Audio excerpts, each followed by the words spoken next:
আসসালামু আলাইকুম রহমতুল্লাহি বারাকাতু। আশা করাম সকল ভালো আছেন। তো প্রিয় ভিউয়ার্স, সকলের মায়ের রমজানের শুভেচ্ছা। খুব বেশি রোদ গরম আর বৃষ্টি মুঠেও না। এখন বুড়ো মৌসুমের আসলে দান বারণ সময় ইয়র, আর বৃষ্টিটা আসলে খুবই জরুরি, কিন্তু এই টাইমে বৃষ্টিটাও না। সবজি ক্ষেত ডেঙ্গা লাল ডেঙ্গা, তারপরে দেড়স নাইলা এগুলা বাইন করছি, গাছ উঠে না। তো যাই হোক, কিছু কিছু উঠে কিন্তু পানির অভাবে মরি যার। তো আমরা আসলে আল্লাহ তাআলার রহমতে কোনো একটা বঞ্চিত হয়ে দিলাম। আল্লাহ তাআলা যদি দয়া মায়া হয় তাহলে অবশ্যই বৃষ্টি দিলে আমরা হয়তো ফসল ভালো হইব।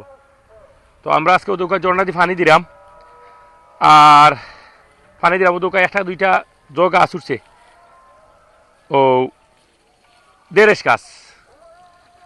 তো আমরা পানি দিলাম, লাইনও পানি দিলাম, আর চিন্তা ভাবনা করাম যদি আর দুই একটা বিচি বালা থাকে তো হয়তো উঠতে পারে। পাশাপাশি সুন্দর একটা পরিবেশ ওদৌকা আমার। এগুলো হলো সূর্যমুখী বাগান। এগুলো এখন ফুল ফুটছে না, এগুলা পরে লাগাইছিলাম যার কারণে ফুল ফুটছে না। ফুটার সময় ইচ্ছে মোটামুটি ফুটে যাব। পাশাপাশি ওদৌকা আমরা টুকারান দিয়ে জামে মসজিদ রয়েছে, আলহামদুলিল্লাহ আলহামদুলিল্লাহ। তো আমরা খুব রোদির মাঝে গরমের মাঝে কাম করলাম। ভিডিওটা যদি ভালো লাগে আপনার আর লাগে তো অবশ্যই একটা শেয়ার দিবা।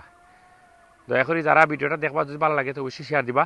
আর সকলে দোয়া করবা আল্লাহ তাআলা যাতে আল্লাহ তাআলার রহমতে আমরা উপরে বর্ষিত করুন, বৃষ্টি দেন। আর বৃষ্টি না দিলে ফসল ফলাদি সব কিছু নষ্ট হয়ে যায়। ভালো থাকা দেখো ইনশাআল্লাহ আগামীতে আর কোনো ভালো ভিডিও নিয়ে। আসসালামু আলাইকুম রহমতুল্লাহি বারাকাতুহু।